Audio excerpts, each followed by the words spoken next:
Long ago, when the stars still felt close, and the galaxy hummed with the voices of 1,000 species, there was a war so quiet, so strange, that most forgot it ever happened. No great fleets exploded in fire, no planets were shattered, there were no loud battles, no screams in the void. But still, it was the most terrifying war in history, because it didn't attack the body. It attacked the mind. The enemy was called the Sylph. They looked peaceful, tall, silver-skinned, with calm eyes like still lakes. They spoke softly, moved without sound, and smiled in a way that never reached their faces. When they joined the Galactic Concordance, everyone welcomed them. They brought no weapons. They shared knowledge. They helped fix broken worlds. They seemed perfect, but perfection, it turned out, could be cruel. The Sylph didn't believe in pain, not because they were kind, but because they thought pain was weakness, and weakness, to them, had to be erased. So they studied humans, not to understand them, to break them. They began with small things, a message here, a fake image there. A child saw a video of her mother abandoning her in a fire. It wasn't real, but the child felt it. She screamed, she cried, she stopped loving her mother. A soldier watched a recording of himself killing innocent people. He had never done it, but his heart raced, his hands shook. He believed it. That was the Sylph's weapon. They made humans doubt their own lives. They didn't need bombs. They used lies wrapped in truth. They twisted memories. They made lovers fight. Families broke. Friends turned away. Whole colonies fell into silence, not from fear of death, but from fear of each other. And the worst part? No one could prove it was happening, because the lies felt real. On Mars, in a small lab beneath the red dust, Dr. Amara Vex watched her daughter scream at her through a broken screen. "You left me. I remember the smoke. I remember calling for." Yomara's heart cracked. She knew the truth. There had been no fire. Her daughter had been safe, but the Sylph had planted the memory. They made her feel the heat, smell the burning, hear her own voice begging. Amara sat in the dark, tears on her face, whispering, "I never left you. I never left you." She wasn't a soldier. She wasn't a leader. She was a scientist who studied how humans remember. And now, she saw the horror. The Sylph weren't just attacking Earth. They were erasing what it meant to be human: love, trust, memory, hope. She sent a message to the Galactic Council. The Sylph are not making war. They are making us forget who we are. No one answered. Some species didn't care. Others believed the humans were just weak, too emotional, too fragile. "If you can't handle truth," said a Krell commander, "maybe you don't deserve to survive." Only a few humans understood, and they didn't reach for guns. They reached for each other, in quiet corners of space stations, on lonely mining outposts, in underground schools on Earth. Humans began to remember out loud. A mother sang the lullaby she used to sing to her son. A teacher wrote a letter to her class. "You are safe. You are loved. This is real." A group of old friends met every week, just to talk about birthdays, bad jokes, small joys. They recorded their voices, wrote their stories, hugged each other, long and tight, just to feel real. They didn't fight lies with more lies. They fought lies with truth, simple, messy, human truth. And somewhere, far away, the Sylph noticed. Their machines could not understand it. Why did humans cry when they remembered a rainy day? Why did they laugh at stupid jokes? Why did they keep loving people who had hurt them? Emotion is inefficient. The Sylph leaders pulsed to each other. It creates weakness. But they were wrong, because in that emotion, that love, that pain, that stubborn hope, was something stronger than any weapon. It was resilience. It was unity. It was the quiet fire that says, "I have been hurt. I have been lied to, but I will not become a lie." And for the first time in their cold, perfect history, the Sylph felt something strange. Not fear, not anger, but doubt. Because the humans weren't breaking, they were remembering, and memory, it turned out, was a kind of rebellion, a quiet one, but unstoppable. The galaxy watched, and waited. The Sylph ships still floated near Earth's edge, silent, smooth, like shadows carved from moonlight. No weapons fired, no threats spoken, but the damage was spreading. More humans began to doubt. A man stopped speaking to his brother because he remembered a fight that never happened. A teacher locked herself in her room, haunted by dreams. The Sylph had planted dreams of failing her students, of being hated, of being alone. The world didn't burn, it cracked, and in that silence, one truth grew louder than any explosion. The Sylph were not just enemies, they were doctors of despair, cutting open the soul and leaving no scar you could see. But not everyone broke. On Mars, deep beneath the rust-red soil, Dr. Amara Vex sat in the memory vault, a small, cold room lined with old books, handwritten letters, and audio tapes labeled in shaky handwriting. My wedding day. Dad's voice. First snow with Lena. These were not data files. These were proof. Proof that love was real. That joy existed. That memories could be trusted. She played a recording, her daughter's voice. Age 6. Singing a silly song about a dancing cow. The real one. The one before the lies. Amara closed her eyes. Tears fell, but she smiled. This is real, she whispered. This is ours. She wasn't alone. Across the solar system, humans began to fight back, not with warships, but with stories. On Luna, an old man stood in a dome and told the story of how he met his wife during the Great Flood of '89. No one recorded it. No one needed to. People just listened. And when he finished, a young girl hugged him and said, "I believe you." On Titan, miners who had never spoken to each other before started sharing meals, not in silence. They talked about home, about loss, about small things like the smell of rain or the taste of warm bread. They recorded their voices on old Earth-style tape players and sent them drifting into space in metal boxes. One box had a note. If you find this, know that we were kind to each other. That matters.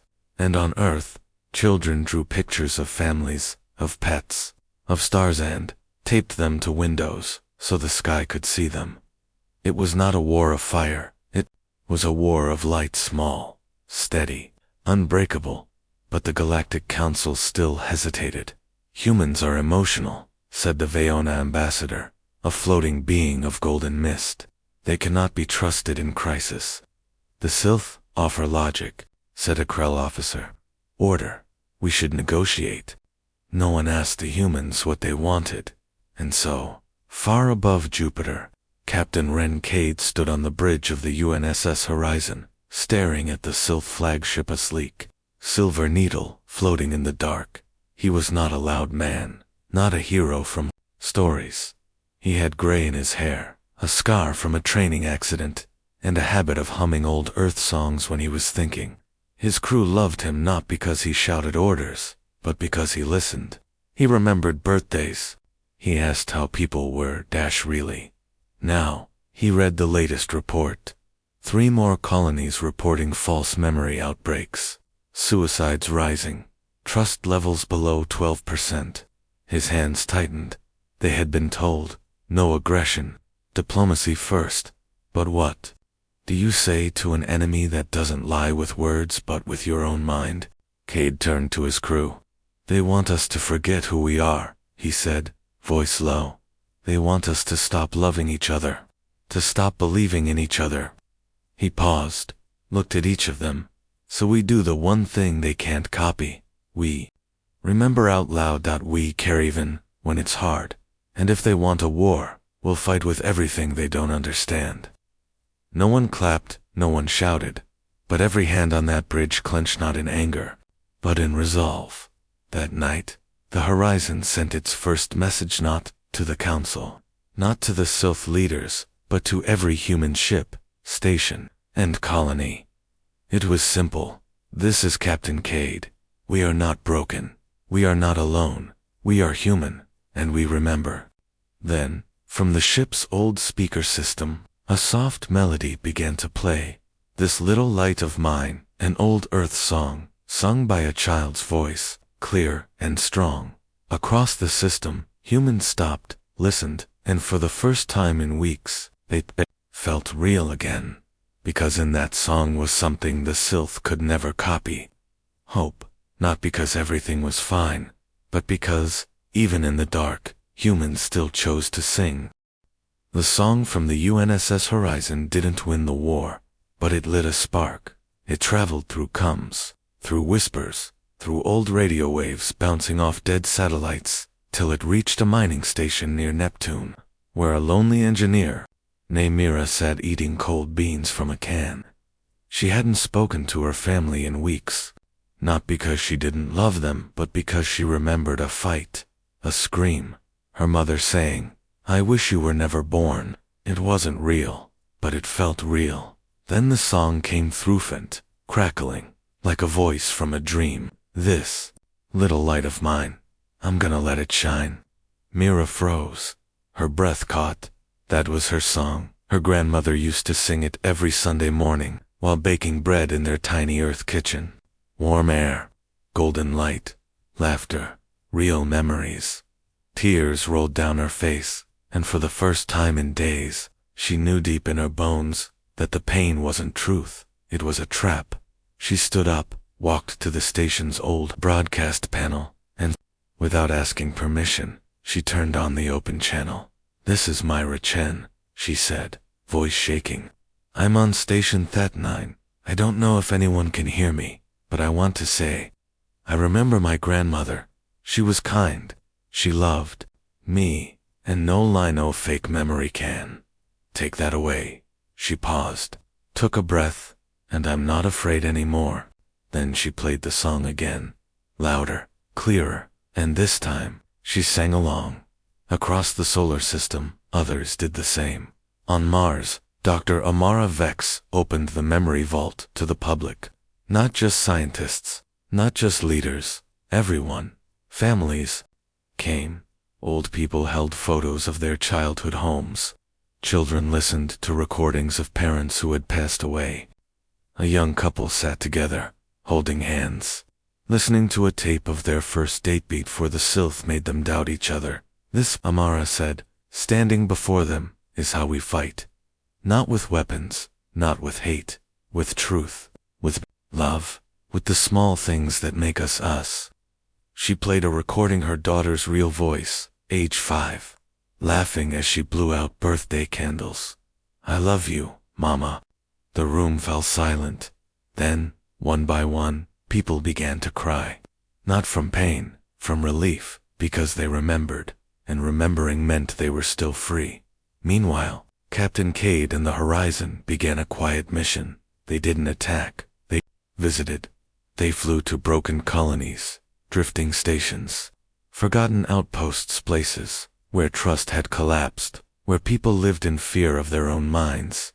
The Horizon would dock, and the crew would walk out not in armor, but in simple uniforms. They brought no weapons, only gifts, books, music, players, seeds for earth plants, and handwritten letters from other humans. One letter read, "Dear stranger, I don't know you, but I believe in you, and I'm proud of you for still being here." They held gatherings, shared meals, told stories. A pilot talked about crashing on Venus and being saved by a stranger who gave him the last oxygen mask.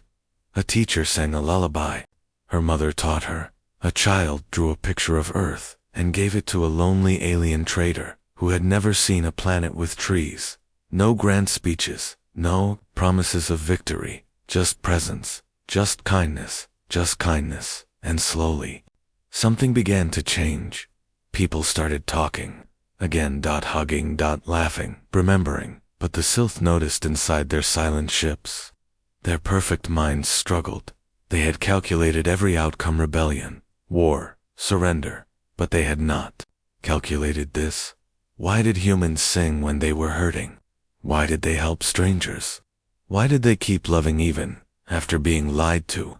One Sylph observer, stationed near a human colony, recorded a simple scene: an old man helping a child fix a broken toy.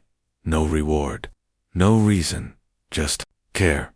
The Sylph analyzed it for hours, then sent a single pulse to the high mind. They are not strong because they are perfect. They are strong because they are broken, and still choose to care. Silence followed. Then, for the first time in Sylph history, a command was delayed, not denied, not questioned, just paused, because doubt had entered their perfect system, and doubt, small, quiet, fragile, was the beginning of change. Back on the horizon, Cade stood on the observation deck, watching Earth glow in the distance blue, green, alive. NIA. The comms officer approached. Sir, we're getting responses, not just from humans, from others. The Silvera sent a message. We do not understand, but we see. The Cule played a harmony in honor of the memory vault. Cade smiled. They're starting to get it. Get what? Naya asked. That we don't win by being the strongest, or the smartest. We win by being human. He looked out at the stars, and somewhere, deep in the void, a single Sylph ship, small, unmarked, turned, slightly, not toward Earth, not away, but into a new path, as if searching for the first time, for something real. The Sylph did not cry. They did not tremble. They did not even blink, but inside their perfect minds, something had shifted. For thousands of years, they had lived without pain, without doubt, without the messy tangle of emotions that other species called feelings. They believed logic was the highest truth. Memory was data. Love was inefficient. Compassion was a flaw in the system. And yet now they could not ignore what they were seeing. Humans were broken. They forgot things. They hurt each other by accident. They carried sadness like a quiet shadow, and still, they kept going. They sang when there was no reason. They helped strangers. They forgave. They remembered the good, even when the world tried to make them forget. And worst of all, from the Sylph's point of view, they laughed at their own pain. One recording, captured from a small colony on Ganymede, showed a man who had believed, because of a Sylph lie, that his wife had died in a fire. When the truth came, he didn't rage. He didn't demand revenge. He held her, sobbing, and whispered, "I'm sorry I forgot you." Then, somehow, they both laughed through tears because he had burned dinner that night, and she said, "At least this fire was real." The Sylph analyzed the moment for 37 cycles. They found no logic, no strategy, only one strange truth. The humans were stronger because they were fragile, and that made no sense. On Earth, the memory movement grew. In cities without power, people gathered in parks and lit candles, not for light, but for presence. They told stories, old ones, real ones. A woman spoke of walking her dog every morning, no matter the weather. A boy shared how his grandfather taught him to whistle with 2 fingers.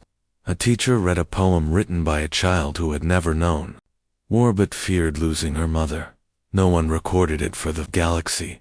They did it for each other. And in that simple act, voice to ear, heart to heart, something unbreakable was built. Not an army, not a weapon, but a truth.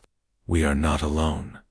Captain Cade watched it all from the horizon. He didn't feel triumphant. He felt humble. This isn't us winning, he told his crew one quiet night. This is us remembering how to be human, and that's the only victory that matters. Then came the moment no one expected. A small Sylph scout ship, no weapons, no escort, drifted out of the dark and entered human space. It didn't attack. It didn't send a message. It just stopped, hovered near Mars, silent. The Concordance panicked. "Trap," shouted the Krell. "Destroy it." But Amara Vex stepped forward. "Wait." She stood in the control room, heart pounding. "They're not attacking. They're asking." "For what?" Someone whispered. "Maybe," she said softly, "to understand." So they did something no one had ever done before. They opened a channel, not with words, with sound they played. A recording 12 hours long, no speeches, no demands, just life. A baby's first cry. Rain on a rooftop, an old couple arguing over chess, then laughing. A street musician playing a sad song that somehow made people smile. A girl whispering, "I love you, Mama," before falling asleep. They sent it all, and then they waited for 3 days. Nothing. The Sylph ship didn't move, didn't respond. Then on the 4th night a single pulse came through. Not in code, not in logic, in music. A single tone, soft, slow, like a heartbeat, learning to beat. It wasn't perfect. It wavered. It broke. But it was trying, Amara cried. "It's not a weapon," she whispered. "It's a voice." Back on the horizon, Cade closed his eyes. "They're not our enemies anymore," he said. "They're just lost." And in that moment, the humans didn't celebrate. They didn't raise flags. They didn't declare victory. Instead, 1,000 human ships, big and small, turned their lights on. Not weapons, not signals, just light, like stars waking up. A silent message. "We see you. You are not alone. Come home." And far away, in the cold silence of the Sylph command fleet, one ship, then another, then a dozen slowly turned off their weapons. Not in surrender, in thought, for the first time in their long, perfect history. They were unsure, and in that uncertainty, small, fragile, human, was the beginning of something new, because even the coldest mind can feel the warmth of a single act of kindness. The silence between the stars had always been empty. Now it was full of sound, full of memory, full of voices that refused to be erased. And in that silence, one small Sylph ship, no bigger than a human shuttle, began to move. It didn't fly toward its fleet. It didn't return to its home. It turned slowly, like a leaf caught in a new wind, and drifted toward Mars, toward the memory vault, toward the light. On board, there was no captain, no commander, no name, just one SYL. It sat, alone in the dim, silver chamber, its smooth hands resting on a small data core, its eyes once calm, emotionless pools, now flickered with something strange. Conflict. It had watched the human broadcast, listened to the laughter, the tears, the songs about nothing and everything, and for the first time, it did not analyze it, felt not pain, not joy, but something deeper, longing, a quiet ache for something it had never known. Warmth, touch, the comfort of being known by another. It remembered its own kind, perfect, silent, never touching, never speaking unless necessary. No names, no hugs, no lullabies, just duty, just order. And now, after centuries of believing that was right, it wondered, what if we were wrong? It opened a file, not a weapon, not a lie, a message, in simple, broken, galactic standard. It wrote, "We did not understand. We thought pain was weakness, but you carry it. And still you care. You remember, even when it hurts. You love. Even when you are hurt, we tried to break you. Instead, you showed us what we lost. We are sorry."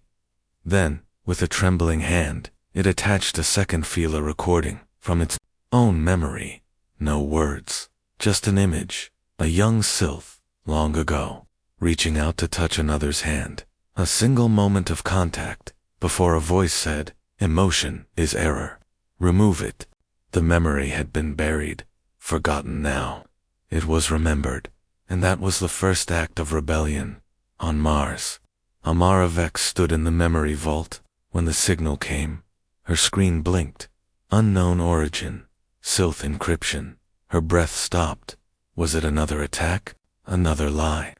She looked at Mika Reyes, the engineer who had helped build the vault's shields. "If it's a trap," Mika said, "we still have to open it." Amara nodded. "Because if you stop trusting, you lose. She pressed accept. The message played. Silence filled the room. Then, Amara covered her mouth. Tears fell. "It's not a weapon," she whispered. "It's a heart." She called Captain Cade. He listened on the horizon, floating near Earth. When it ended, he didn't speak for a long time. Then he said, "Tell them, we hear you." They didn't send a fleet. They didn't send a general. They sent a child. Not a soldier. Not a leader. A 7-year-old girl named Lena, daughter of a Mars archivist. She stood in the open comms room, wearing a simple blue dress, her dark hair in 2 braids, with Amara beside her. She looked into the camera and spoke softly, clearly. "Hello," she said. "My name is Lena. I'm 7. I like drawing, and I have a cat named Spot. You said you were sorry. I believe you." She paused.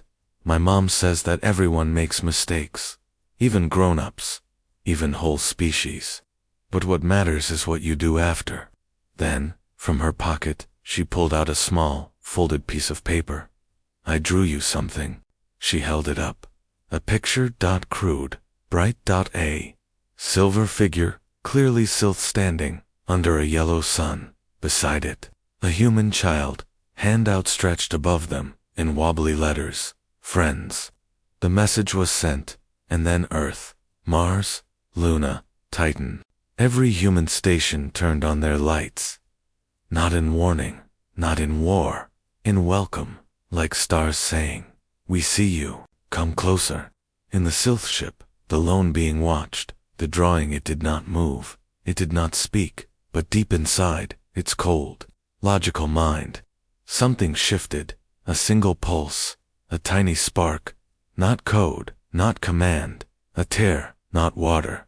Syl did not cry, like humans, but a single drop of silver fluid rolled down its cheeks, something not seen in Sylph biology for 10,000 years, a physical sign of emotion, of change, of hope, and slowly, so slowly, the ship turned, not away, but toward Mars, toward the light, toward the voice of a child who said, "Friends."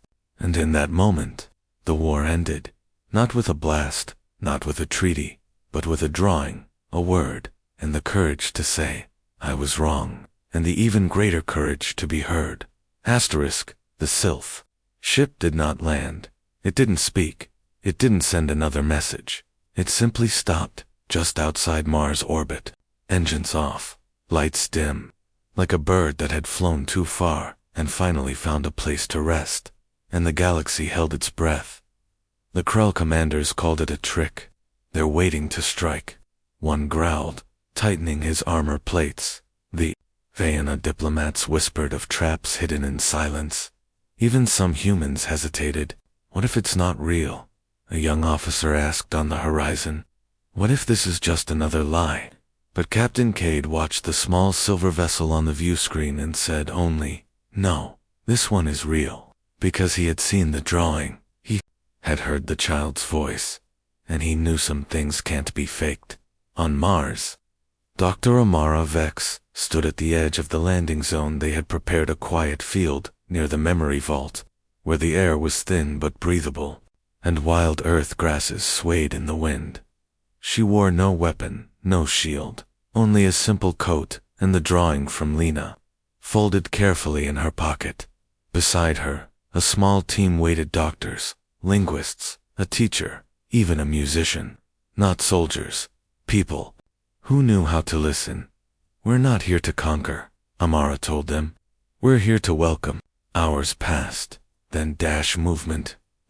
A hatch on the Sylph ship opened, slow, careful, and one figure stepped out, tall, silver face, unreadable, but its hands held slightly apart, palms open, a gesture humans had taught the galaxy. "I mean no harm." It walked forward, each step slow, like it was learning to move again. When it reached 10 meters away, it stopped. Amara stepped forward, alone. She didn't speak at first. Instead, she took out the drawing, unfolded it, held it up. The Sylph's eyes cold, glassy, locked onto the paper. A long silence. Then, A soft sound like wind through metal. A voice, weak, broken, speaking in Galactic standard. Friend. Amara smiled, tears in her eyes.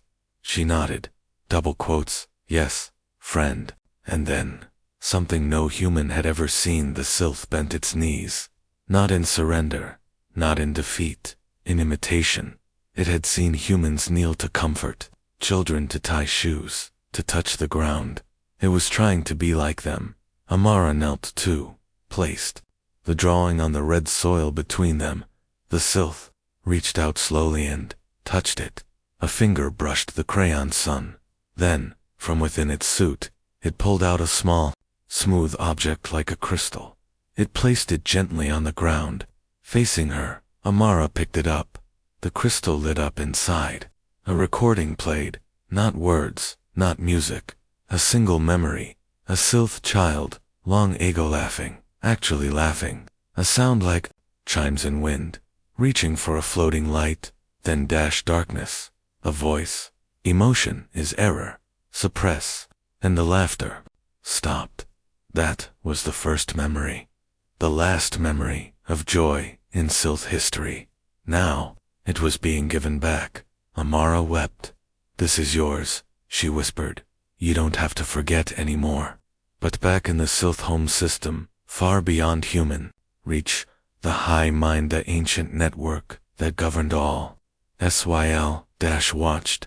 It saw the ship, the human, the drawing, the crystal, and it understood. One of us has changed, and that was not allowed. Perfection could not bend. Logic could not doubt. Emotion was not just weakness. It was infection. So the high mind made its decision, not to attack, not to punish, to erase. Across the sylph worlds, every record of their kind began to vanish. Data cores burned, cities powered down, ships shut off, one by one, drifting like dead leaves in space. The sylph did not fight, they did not flee, they unmade themselves, because to them, a species that could feel was no longer pure. And if they could not stay perfect, they would rather not exist. When the news reached Earth, silence fell. Not triumph, not joy. Grief. They're gone. Mika, Rhea said, staring at the star map. All of them. Every ship. Every city. Just off. Captain Cade closed his eyes. They didn't want to become monsters, so they chose to disappear. Amara stood at the vault, holding the crystal. She played the memory again, the child's laugh, and she made a promise. We will remember you, even if you forget yourselves. Even if the galaxy erases your name, we will keep your light, because you tried to be better, and that is the bravest thing of all. And so, while the rest of the galaxy moved on, declaring the war over, deleting files, closing reports, humans did something small. They planted a tree, right beside the drawing in the soil of Mars. A young earth, oak, small, fragile, but alive, and under it, a simple stone, in memory of those who learned to feel, and chose to leave, so others could stay. The wind passed through its leaves, and for the first time in sylph history, something lived on. Years passed. The stars did not stop. The galaxy kept turning. New species rose. Old ones faded. And slowly, quietly, the name sylph vanished. The Krell deleted their files, calling them a failed experiment. The Vayana sang no songs of them. Even the historians, who remembered everything, began to skip over that time, calling it the Quiet War, and saying only, it ended. That's enough. But the humans did not forget. They never forgot. On Mars, the little oak tree grew tall, strong, its roots digging deep into the red soil, its leaves catching the thin wind like hands, learning to clap. Every year, on the same day, someone came. Sometimes it was Dr. Amara Vex, older now, her hair silver, her steps slow. She would sit by the stone, place a single drawing beside it always, from a child, and whisper, "We still remember." Sometimes it was Captain Cade, retired, wearing a simple coat and holding a cup of warm tea. He never spoke much, just stood, watched the tree, remembered the ship that once floated in silence, and the voice that said, "Friend." Sometimes it was children Lena, now grown, bringing her own little girl. "This," she would say, pointing to the stone, "is about the people who forgot how to feel, and one who tried to remember." And every year, on that day, schools across Earth, Mars, Luna, and the outer colonies held memory hour. No lessons, no tests, just silence. And then someone would stand, a student, a teacher, a grandparent, and they would say, "I remember. I remember my father's laugh. I remember rain on my face. I remember being scared, and someone holding my hand. I remember a silver ship that came not to fight, but to ask for help." And when they finished, someone else would stand, and then another, and another, until the whole room was full of voices, soft, honest, human, because memory was no longer just survival, it was sacred. The memory vault beneath Mars became more than a place, it became a promise. Inside, new rooms were built.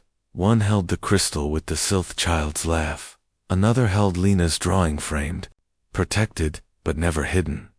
Another played the 12-hour human broadcast on loop, the songs, the stories, the quiet moments that had reached across the void. And in the center, a single rule was carved into the stone wall. To forget is easy. To remember especially the painful, the strange, the broken is an act of courage. Visitors came not just humans, but others, curious aliens, young diplomats, even a few Krell, who stood in silence, unable to understand why humans would keep such fragile things alive. One young Silvra, a being of glowing light, asked Amara, "Why do you keep their pain? Why not let it go?" She looked at the crystal, where the Sylph child laughed again and again. "Because if we let go of their pain," she said, "we let go of their choice to change. And that's the most human thing of all, not being perfect, but trying to be better." The Silvra pulsed softly then. For the first time, it hummed a low, warm tone, a sound it had never made before.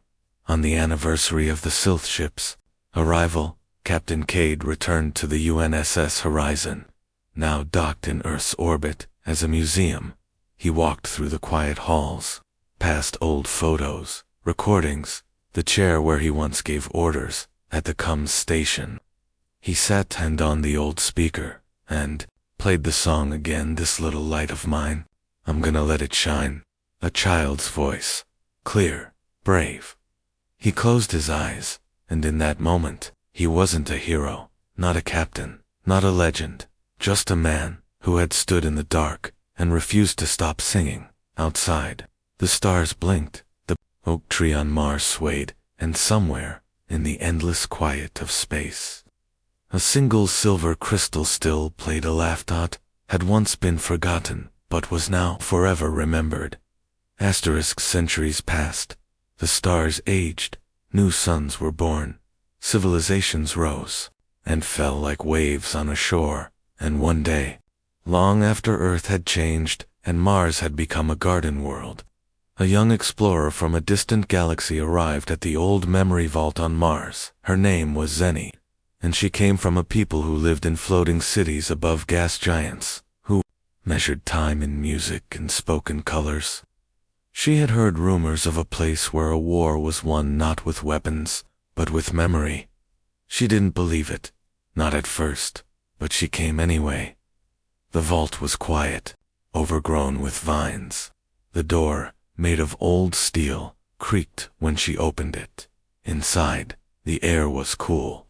The walls glowed faintly with preserved light. No guards, no robots, just silence and stories. Zenny walked slowly, her feet echoing. She saw the drawings, the recordings, the stone with the words, "In memory of those who learned to feel." She found the crystal, played the laugh. And then she found Lena's drawing, faded, but still bright in the corners. The silver figure, the human child, the word, friends. She stared at it long. Then softly, she asked the empty room, who were the Sylph? A voice answered, not loud, not from a machine. An old woman sat on a bench in the corner, wrinkled, wrapped in a warm coat, her eyes tired but kind. She smiled. You just met them. Zenny blinked. This is all them. The woman nodded. They were a people who believed perfection meant no pain, no fear, no love. So they erased all of it. And when they saw humans broken, crying, laughing, remembering they didn't understand, they tried to break us. Not with fire, with lies, with doubt. She pointed to the drawing. But one of them saw a child's hand, and for the first time, it wanted to hold it. Zenny looked at the drawing again, her eyes filled with light. But what happened to them? The old woman Amara Vex? Though Zenny didn't know that name, stood slowly. She placed a hand on the stone. The rest of their kind erased themselves. They couldn't live with change, with feeling, with being imperfect. She paused. But we didn't let them vanish. Why? Zenny whispered. They tried to destroy you. Amara smiled. Because the moment they said sorry, they became one of us. Zenny didn't speak. She just stood there, looking at the drawing, the crystal, the tree outside whose branches now stretched wide over the red soil, and then she understood this was not a museum of war. It was a temple of mercy, a place that said, you can hurt me, you can make me doubt my own heart, but if you ever want to come back, I will leave the light on. She turned to Amara and the humans. What did they win? Amara walked to the window. Outside, children played under the oak tree. A teacher read a story. A man helped an old woman up the path, she said, softly. We didn't win a war. We won the right to keep being human, to remember, to forgive, to care, even for those who tried to erase us. She looked at Zenny, and that is the strongest thing in the universe. Years later, Zenny returned to her people. She didn't bring weapons, no secrets, no power. She brought a copy of the drawing and a recording of the child's song, and when her people asked, what did you learn among the humans? She said only, they are fragile. They forget, they cry, they break, and yet somehow, they never stop reaching for each other, even in the dark, especially in the dark. And from that day on, her people began to remember too. Now, across galaxies, in quiet places, there are trees growing, on moons, on asteroids, in space stations. All planted in red soil, all from the same root, and under each A-stone. The Sylph are gone, but we remember them, because the last species that made humans angry was the only one humans forgave before it even asked. And in the silence that follows, one truth remains bright, unbroken, echoing through time. Humanity. Yeah.